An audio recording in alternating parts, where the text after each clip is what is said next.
Hello and welcome into the Remix. I'm Chris Tanaka. Hey, does your perfect Christmas include fairy tale castles and gingerbread men with a splash of history added to it?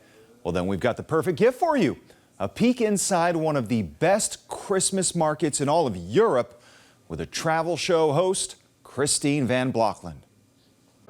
Wesołe Świąt and Merry Christmas, everybody. We are here in Poland to celebrate the holidays. And take a look around. We are here in the Gdańsk, Poland Christmas market, which was just voted the #1 Christmas market in all of Europe. Now take a look around here. One of the best parts of the Christmas market, wherever you may go, is the fact that you get to see all these beautiful historic buildings up above, and then of course the Christmas market with a carnival atmosphere down below. And you can see right there we have a beautiful symbol of the city with the lions all decked out in lights. Now, if you do get to come to a European Christmas market, I want to show you a couple of things that you definitely should not miss. Hello, how are you? May I have one of these beautiful little treats? One of the best things you will find, especially in the Polish Christmas markets. Let's do one without. Let's do one without. Are these wonderful little smoked cheeses. They call it kind of a mountain cheese. And the thing I love about it, when you first see it for the first time, you might think, what is this thing? Come look a little closer here at the designs that are on the cheeses. And I remember when I first saw these, and she'll laugh at me, I thought, oh, is this like a wooden toy or something? Or is this a corn on the cob? Thank you. Yes, please. But it's actually these beautiful, wonderful cheeses. Thank you so much. And you can see that they serve them hot, and then on the side, it's like what we would call a chutney or a jam, and it's usually cranberry. Now, I would chew this on camera, but it's very, very chewy, isn't it? Yes, so I'm going to spare everybody that and take you down to the next booth. So I'm going to put that there and come back for that guy. Come on over here if you're in the mood for something sweet, and of course you would be because it's the holidays. Hello, dzień dobry, dzień dobry. May I have the one that says Merry Christmas in Polish? Gingerbread is a very, very wonderful item here. Thank you so much, here in Poland. And different regions have different recipes, different ingredients. I like the ones that have a little bit of pepper in them that really makes them taste spicy. And this actually says Merry Christmas in Polish. Thank you so much. Thank you, thank you, thank you. And plus the beautiful treats for yourself, or maybe to give to your family if they've been nice this year. And last but not least, hello, how are you? Hello. May I have a beautiful hot chocolate? So at the Christmas markets, you can get usually like a mulled wine, was like a spicy kind of hot wine. Or here in Poland, they also have this thing called hot root tea, which would have, thank you very much, which would have cinnamon, maybe a little bit of orange, and different spices. Or I just stick with the classics, the hot chocolate. If I make a mess, it's okay, right? All right, sorry, it's so good, I have to. There, now I'm powered up for the rest of the market. So as you look around here, there are so many different booths, so many wonderful things to see. I know Santa will be here a little bit later. You can even see a gingerbread man. But I wanted to let you know that when you visit a Christmas market, you should always make sure to check out the rest of the city as well. For example, when we were in Krakow, we saw these beautiful nativity scenes called szopki, and they are about 4 feet high, and they're on all these beautiful metallic bright colors, and they're absolutely amazing. And they have a wonderful competition for the best szopki each and every year. In Wrocław, we saw what I like to call Santa's little helpers. They're these little gnomes, little statues, about 1,000 of them that are scattered all throughout the city. And especially back here in Gdańsk, if you are lucky enough to be invited to a local family's home for a Christmas Eve dinner, you have to make sure to keep an eye out for one very important dish. Every traditional Christmas Eve dinner in Poland has to have at least one vegetarian pierogi. It's just one of the traditions that they do. But no matter where you celebrate the holidays, I hope you have a very Merry Christmas, or as they say here in Poland, a Wesołe Świąt. Love those pierogies. And speaking of, now it's time for the Remix's Restaurant Row. And you know what? Sometimes the simplest dishes are the best ones. Let's take a look at a basic but mouth-watering pasta recipe. Hey, joining us now, Chef Marga Ruffucci from Sorellina in Boston. Chef, thank you for joining us. We're at that time of year where it's cold, people want hearty meals, people are coming together, so you might want a nice meal to showcase at a holiday party. And you're gonna show us one that's not only easy but elegant. Yes, we're gonna be working with truffles today. We have some white truffles because it's white truffle season. So We're gonna do a fettuccine with butter sauce and shave some fresh white truffles right on top. And this is on the menu at Sorellina. We have that, yes, seasonally. Yeah, up till the end of December. Oh, fantastic. Yes. All right, Sorellina, for people who haven't been. So it's an Italian Mediterranean restaurant. We're part of Columbus Hospitality, so we're the same group that owns Ostra and Mistral and the Moose Steakhouses. We do like modern twists on Italian and Mediterranean food. Okay, so the water is boiling. Yes. That's where all pasta starts. Exactly. So you want your... You were going to salt it. Yeah, heavily. Now, why is that? So you want your pasta to be seasoned once it comes out of the water. Yeah. So you want the water when you taste it like the sea. You know. Oh, okay, that much. That much. Yeah. Because it's otherwise, if you try to add salt to your pasta afterwards, it's going to be much harder to get to the right seasoning. Interesting. This way, when it's coming out, the pasta's already seasoned, especially in a simple like pan sauce like this, where you're just gonna be dealing with butter and the truffle. You want to start with your seasoning right from the water. And that's enough, a little bit of salt in the water to get into the pasta. Yes. Wow, fantastic. Okay, so you were saying truffles. Truffles are the star of the show. Absolutely. They are unmistakable. Yes. I walked in here, and as soon as you took the lid off your container of truffles, bang, right there. But you have two kinds. I have two kinds. So I have the white truffles, which are only available late fall, early winter, and they come from the Piedmont region in Italy. And then we have the black truffles. These are black winter truffles. They're coming from France. The white truffle is known for its aroma. Yeah. Like that's its main like attraction, like you said. Yeah. You open it, you get that aroma. It smells like nothing else in the world.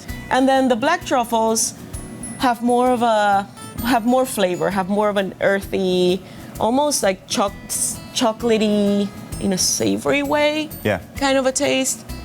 You would want to do that more with meats. Like right now we have a sirloin carpaccio. And you were saying earlier, this is about $2,000 worth of white truffle.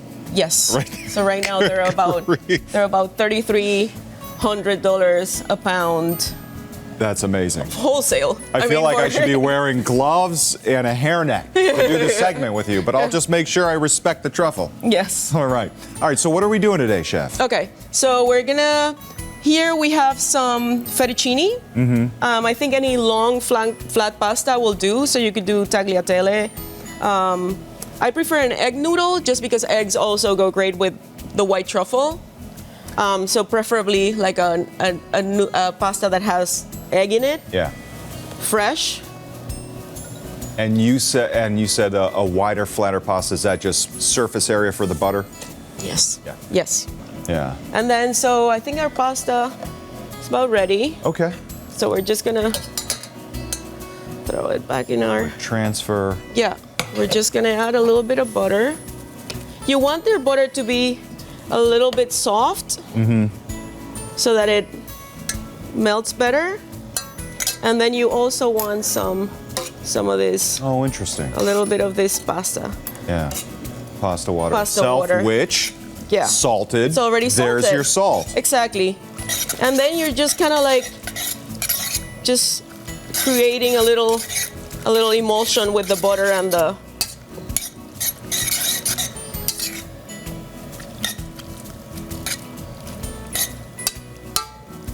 And again, this is all you need. Yeah. Now I'm just gonna taste for seasoning. Okay. I'm gonna do a touch more. A little bit of salt. And a little bit of just a touch more.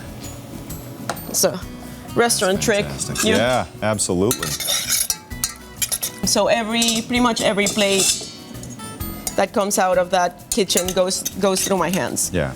That's the way you want it. Yeah.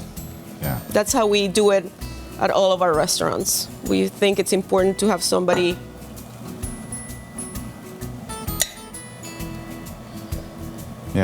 overseeing. Absolutely. And You're not just, it's not a diner. You're not slinging it, order up, No. bing, bang, boom. No. This is white Gotta make linen. sure That These are things special are- occasions. That things are coming out correctly. Yeah. And you want that symmetry with the white linens and the service and the Yeah. food all to have equilibrium and all have this, provide this great dining experience for people who are coming out for special occasions And I think to a place like Sorellina. consistency is the biggest asset a restaurant can have. 100%. You know, Yeah. like if you're going out and you want to spend the money, you want to know that you're going to be getting. And you can't see this, but oh my goodness, I wish you could smell it. Because with each shaving stroke, there's just aroma coming off that beautiful truffle. And then when you're shaving it, you want to be. You're not being shy either. No. Yeah. We do, actually, this would be like a serving at Sorellina where you do 7 grams, Okay. which is very, but again, this is a bigger portion. But if Yeah. you could get away with doing half and still have like a, super impressive appetizer. I think when you're shaving them, you want to shave them as thin as you can I was going to ask without them about- falling okay. apart, because you want to get the most surface area so that you get that great, Yeah. the most of that aroma. Yeah. Amazing. Look at that. I want to make sure we get a beautiful shot of that. All right. Chef, you mind if I take a quick sample? Please do. Oop. Here we go.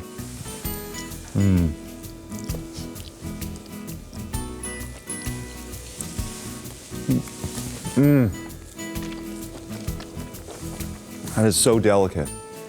Oh, It is. It's all about the aroma, and then it's like, oh wow. but it's also like nothing you've Yeah. ever had before. Yeah. Like it's not. It's hard to. It's hard to describe. Some people describe it as a very light, like garlicky, like an earthy garlic flavor, but very, very elegant It and tastes subtle. like it has been seasoned with so many different ingredients, and that's all just coming out of the truffle. Just from the truffle. Oh my gosh. Yeah. That is so delicious, and you can get it on the menu now at Sorellina, Yes. correct? Wow. Chef Marga Ruffucci, thank you so much for Thank you coming so in much for here having us. and sharing a really simple, approachable, yet refined and elevated dish with our audience. Thank you for having us. Yeah. I've had dreams about that. All right, need a sugar fix? We've got plenty. Up next, the Sugar Factory is going to show us some really, really sweet treats. Plus, we're going to take you inside one of the most famous candy shops on the North Shore and how they make their giant candy canes.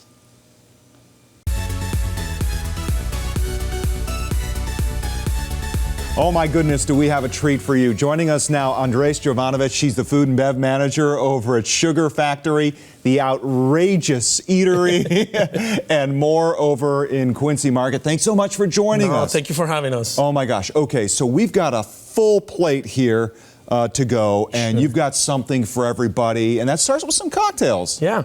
So we have the Grinch cocktail. We call it Don't Be So Grinchy. Yeah. It's lemonade, pineapple juice, vodka, triple sec.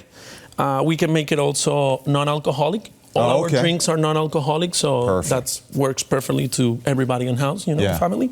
Then we have the Elf Martini, which is cranberry juice, pineapple as well, vodka, a little bit of cinnamon, and then we top it with our orange dried wheel and rosemary. I love how everything about Sugar Factory is outrageously Instagrammable. Yes. The colors are so bright, they're everywhere on the plates, and yet you manage to still not cater just to adults. Correct. Like adults, you can do what you want. It's the holidays. Yes. Kids, you got mom and dad. If you're going to have a fun cocktail, I get to have the gigantic gingerbread cookie milkshake. The milkshakes, yeah. No, everything in the Sugar Factory is like that. We do it our way, and it's fantastic, and people love it. So that's what we like to. Yeah, absolutely. And this thing gets a topper, correct? Yes. So this one we're gonna put. Let me show you. Yeah. First here we we're gonna go. put some. I mean, this is looks like a 20-ounce beer stein, and that's not even it. No. You get a tower of sugar on top of it. Yeah, we top it with some cupcakes of brownie. We put our cookie right here. Oh my gosh. Then we do. If you are going to call yourself the Sugar Factory, You have to do it cannot like be this. shy. No, you can't. You've just got to lean into it. It's not fair. You didn't measure out how much of that you squirted either. Look at that, dripping with sugary sweet goodness. perfect for the child and all of us, but it's not just about sweets. Yes. Got some savory dishes, got some good foods that you can get while you come in. A big menu that everybody can have, enjoyed it. Yeah. Right now we're doing the Christmas pop-up. Yeah. So that's another thing from Sugar Factory. We always do pop-ups. So when we have some Valentine's, St. Patrick's, of course Halloween and Christmas, we always do something fun and different than our regular menu, Yeah. So this is one of the examples. We have the Christmas sampler, which is onion rings. You have fried pickles, chicken fingers, and a mozzarella sticks with our marinara sauce, ranch sauce, and the Sugar Factory sauce. Oh, fantastic. And if you really want to get wild and just dive in and lean into the season, you can eat the colors. Yes, we have an option for everyone, actually. And this is the Christmas sliders that we have. So it's pretty much the same thing as our trademark and traditional rainbow sliders, but we do a touch with Christmas at this time. Oh, so great, so great. And of course, you're open all the time pretty much, yes, right? 7 days a week. We are located on Quincy Market, Faneuil Hall. Yep. We open Monday to Thursday until 10 p.m. Yeah. Friday and Saturdays, we open until 11 p.m. And Sundays, we do 10 p.m. We also have brunch Saturday and Sundays with some more fun stuff for sure. You're going downtown, you're strolling through such an iconic neighborhood, you really want to just get that holiday spirit. Sugar Factory's got you. Yeah, Sugar Factory is the place to be. Yeah, fantastic. Andres Jovanovic, thank you so much for being here. Yeah, can't even wait to go down there. Oh my goodness. All right, well, it is the sugary symbol of the season. We're talking about the humble candy cane. And one candy shop in Rockport actually makes them the old-fashioned way, rolling them out by hand. Courtney Cole takes us behind the scenes of Tuck's Candy Factory.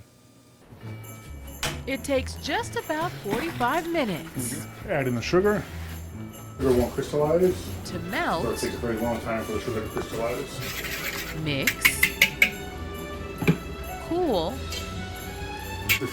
Mix again. Stretch. Now we put the peppermint in. Flavor. 2 thin stripes and a thick stripe in the middle. Roll. Pulling right off the end. Stripes will follow down in the same pattern they are. And hook. One of the famous handmade candy canes at Tuck's Candy Factory in Rockport. Dan Tuck is the third Tuck to take over the family candy business, and while the rest of the year sees classic homemade candies cranked out every day, you can count on the same traditional candy canes every holiday season. They opened in 1929 and have seen many changes over the years, but one thing remains the same: the demand for homemade candy. They get a cool about 10 minutes, and they're ready to go. We bag them up, and they could be on the shelf by tomorrow, by later today. All depends on how many we need. And once they hit the floor, they're gone nearly as fast as they're hung up and out the door to sweeten up someone's holiday season. They do ship candy canes, but they recommend picking them up in person to keep them from breaking. And they open up the back of the shop, too, for folks to come on in and see how the process is done. But your last chance for the year is coming quickly. It's on Saturday. Courtney Cole, WBZ News. Hey, coming up on the ReMix, the return of a killer Showtime series. We're sitting down with the cast of Dexter: Original Sin on what it's like to carry on the roles of these legacy characters. What's up? I'm Damon John, and you're watching the ReMix.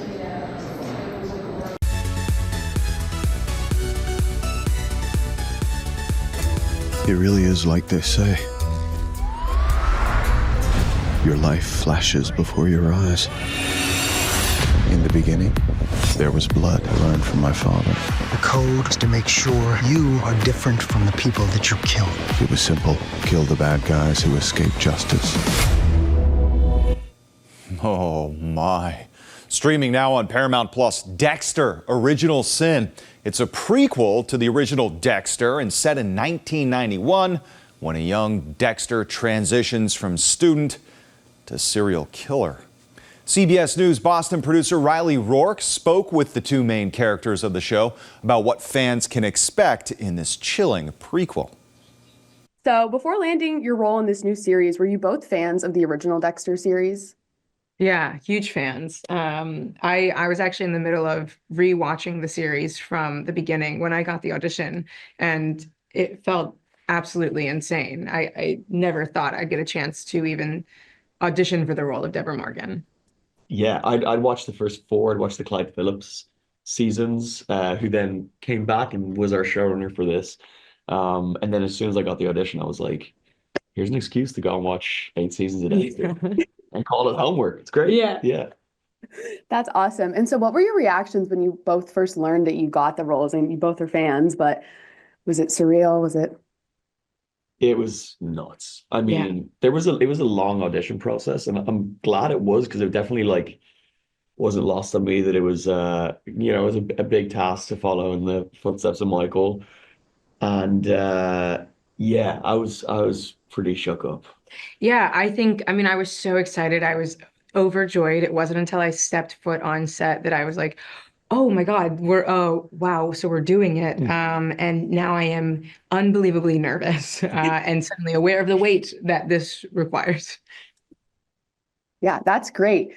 So along with Slater, the show features Patrick Dempsey, Sharon Michelle Gellar. What's the best part of filming with this incredible cast? And are there any memorable moments that you guys like to look back on? I mean, those guys are just like, they're so incredible. They're so experienced. I know it's like every cast is always like, we love each other. They're all so great. But these, honestly, the like passion and warmth and time that they all brought every day was like unbelievable. I mean, you remember Christian on the first day. I'll never forget Christian on the first day. We were coming in to do the intro of the show, and I do need you to do the impersonation. He's like, I mean, it's incredible. You know, we're here, we're shooting. Exactly what Christian sounds like. It's crazy. He's so excited to be there, and I think can you believe that we're here? And it's like, yes, I absolutely can believe that you are here. You are Christian Slater. Don't know how I got through security. Not sure who let me in. That's so great. And so my last question is, what can fans expect from both of your characters, especially having seen like the original, the sequel, this is a prequel, so. Yeah, growth.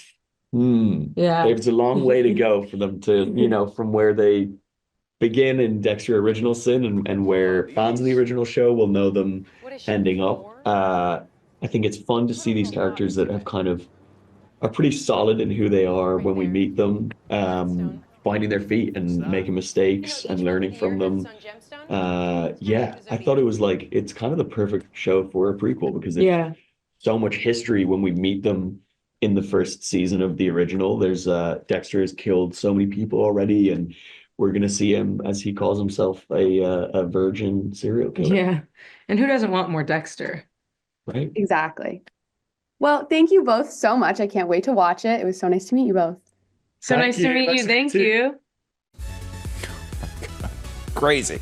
All right, still to come on the remix. His jokes may seem impractical, but they will get you laughing. Comedian Joe Gatto is going to be in Boston next year. He stopped by our studios with how his family influences his comedy.